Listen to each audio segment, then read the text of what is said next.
நகுரோரதிகம் தத்துவம் நகுரோரதிகம் தபः தத்வஞானாத் பரம் நாஸ்தி தஸ்மை ஸ்ரீ குரவே நமः. குருவை விட அதிகமான பரமசத்தியம் எதுவும் இல்லை. ஒன்று நல்லா புரிஞ்சுக்கோங்க. ஒரு ஸ்ரத்தையான தேடுதல் உடையவனுடைய வாழ்க்கையிலே உண்மையில பார்த்தீங்கன்னா இஷ்ட தெய்வம் கூட மாறலாம், தவறில்லை. சில நேரத்துல ஆரம்ப காலகட்டத்தில் உங்க சாதனை ஆரம்பிக்கும் பொழுது ஒரு கடவுளோடு உங்கள் மனம் லயித்து இருக்கலாம், விநாயகரோடோ முருகனோடோ. அதுக்கப்புறம் மெதுவா தாயார் மேல அம்பாள் மேல மனம் லயிக்கலாம்.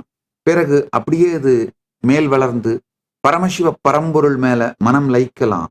பரமசிவ பரம்பொருள் மேலேயே கூட அவருடைய அஷ்டாஷ்ட மூர்த்தங்கள் 64 வடிவங்களிலே ஏதாவது ஒரு வடிவத்து மேல ஆழ்ந்து லயிக்கலாம்.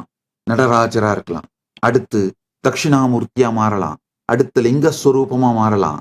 இஷ்ட தெய்வங்கள் மாறுவதில் தவறில்லை.